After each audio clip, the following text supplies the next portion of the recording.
Hello আমার শুভাকাঙ্ক্ষীরা, hello everyone, আসসালামু আলাইকুম।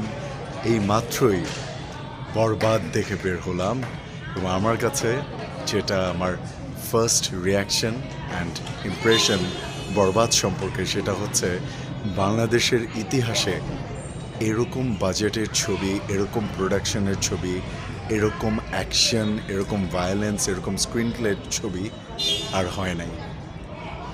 Two good, too good.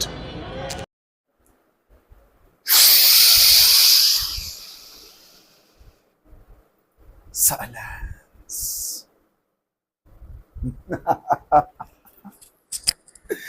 ভাইরে ভাই, এই মাত্রই বরবাদ দেখে আসলাম with my wife and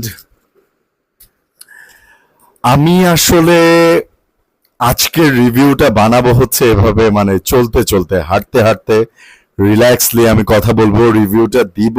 and আমি আসলেই মানে খুঁজে পাইতেছি না, I have no words to describe the acting, the production, the screenplay, the choreography, the music. I have no words to describe. আমি শুধু এটাই বলবো যে আমার এই রিভিউর মধ্যে স্পয়লার থাকবে, স্পয়লার থাকতে পারে। সো যারা এখনো এই বরবাদ মুভিটা দেখেন নাই, তাদের কয়েকদিন পরেই দেখা উচিত হবে আমার রিভিউটা। জলদি জলদি দেখে আসেন, না হলে মিস করবেন। এরকম একটা মুভি মিস করবেন। দেখেন, একটা সময় বাংলাদেশের ইতিহাসে এরকম ছিল যে বাংলা সিনেমা মানেই হচ্ছে নাক ছিটকানো একটা ব্যাপার, বাংলা সিনেমা মানেই হচ্ছে চরম লেভেলের অশ্লীল একটা ব্যাপার, বাংলা সিনেমা মানেই হচ্ছে মানে লোয়ার ক্লাস, খ্যাত, রিক্সাওয়ালা, বস্তি, এই টাইপের একটা ব্যাপার। এই জায়গা থেকে আজকে বাংলা সিনেমার মান কোথায় চলে গেছে, সেটা ওই যে প্রিয়তমার থেকে যে স্টার্ট হয়েছে, বা তার আরো কিছুদিন আগে থেকে হাওয়া বলি বা এর আগে কিছু চলচ্চিত্র, সেখান থেকে যে স্টার্ট হয়েছে, সেটা জার্নি আমাদের শাকিব খান এমন ভাবে আগায় নিয়ে যাইতেছে যেটা কল্পনার বাইরে। এবং শাকিব খানকে আমি মানে কি বলবো, শাকিব ভাইরে আমি বলবো যে তুফান, লাস্ট তুফান দেখে আমার কাছে মনে হয়েছিল যে তুফানের অ্যাক্টিং মনে হয় তার বেস্ট অ্যাক্টিং। নো, বরবাদ তুফানকেও ছাড়াই গেছে ভাই।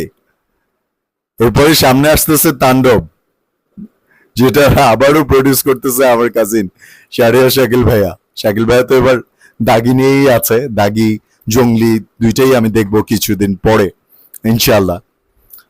তো তাণ্ডবে দেখা যাবে আবার এটা বরবাদের থেকেও আরো আরো ভাঙছে শাকিব খান নিজেকে। সো আমি আসলে কোনটা মানে দিনে দিনে যত তার কাছে প্রজেক্ট আসতেছে, উনি নিজেকেই নিজে ছাড়াই যেতেছে। সুপারব, সুপারব। আমি এই লেভেলের অ্যাক্টিং আমি যে কোনোদিন শাকিব খানের কাছ থেকে দেখবো, এটি আমি কল্পনা করিনি। আর Idhika Pal, salute to this girl, salute to this lady. মানে সে নাটক থেকে আসছে না থিয়েটার থেকে আসছে, কি জন্য তার অভিনয় এত ন্যাচারাল, এত চমৎকার, আমি আসলেই জানি না। দুর্দান্ত অভিনয় করে মেয়েটা, দুর্দান্ত। যিশু সেনগুপ্ত দারুণ ছিল, তার ক্যারেক্টারটা ছিল খুবই, কি বলবো, খুবই ক্রুয়েল, খুবই মানে মানসিক বিকারগ্রস্ত।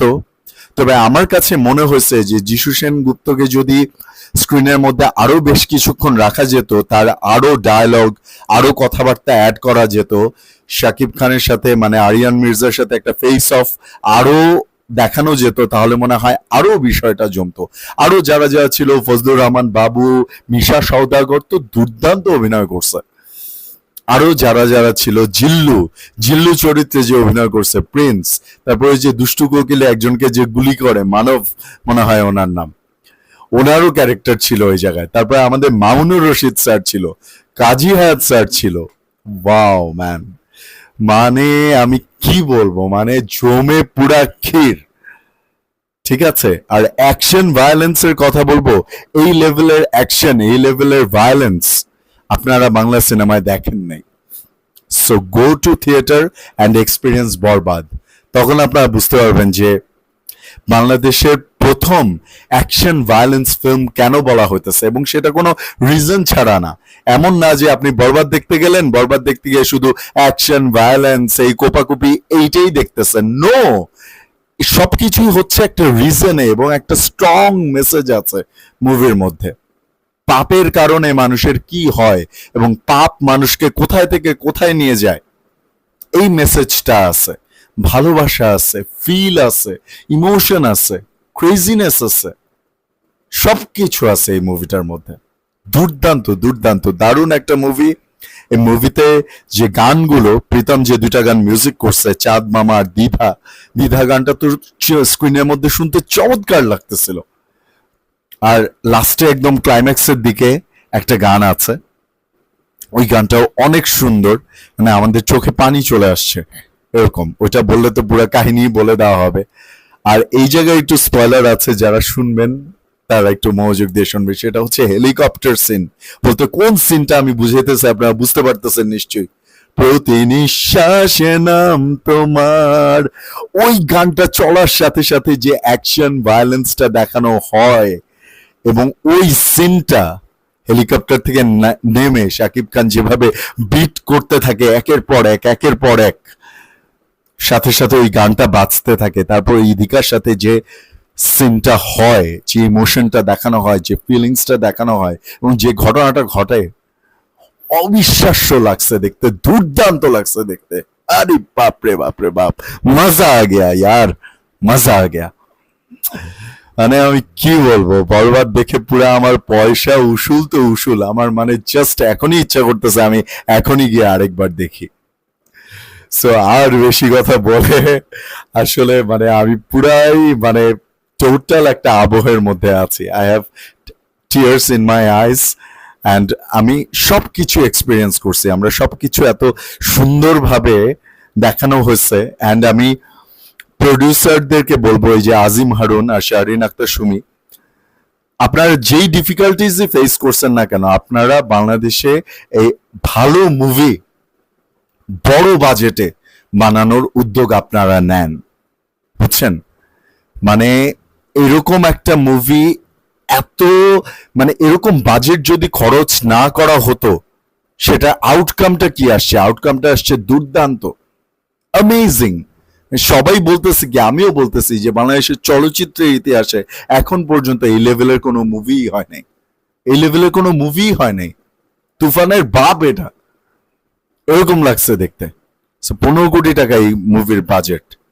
সো বাজেট যদি আস্তে আস্তে আরো বাড়তে থাকে, গল্প আরো স্ট্রং হয়, আরো স্ট্রং মেসেজের হয়, আরো দারুণ হয় গল্প, অভিনয়, তাহলে বাংলাদেশের কাহিনী বলার দক্ষতা, সিনেমাটিক দক্ষতা যে কোথা থেকে কোথায় চলে যাবে। অ্যান্ড শাকিব খানকে আমি কি বলবো ভাই, আপনি পুরা মানে কি বলবো, just salute man, just salute.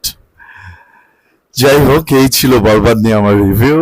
So ভিডিওটা ভালো লাগলে অবশ্যই লাইক করবেন, শেয়ার করবেন, কমেন্ট করবেন। বরবাদ আপনারা কারা কারা দেখছেন, আপনাদের কাছে কেমন লাগলো প্লিজ আমাকে জানাতে ভুলবেন না।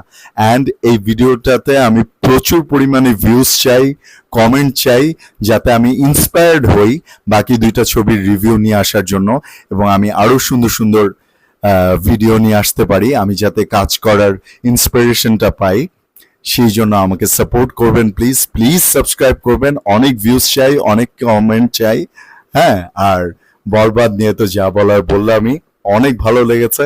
আপনারাও দেখে থাকলে যে বা যারা দেখবেন তাদের কাছে কেমন লেগেছে আমাকে জানাবেন। নেক্সট চেষ্টা করছি দাগি নিয়ে আসার জন্য আর কি। সবাই দোয়া করবেন। Thank you so much.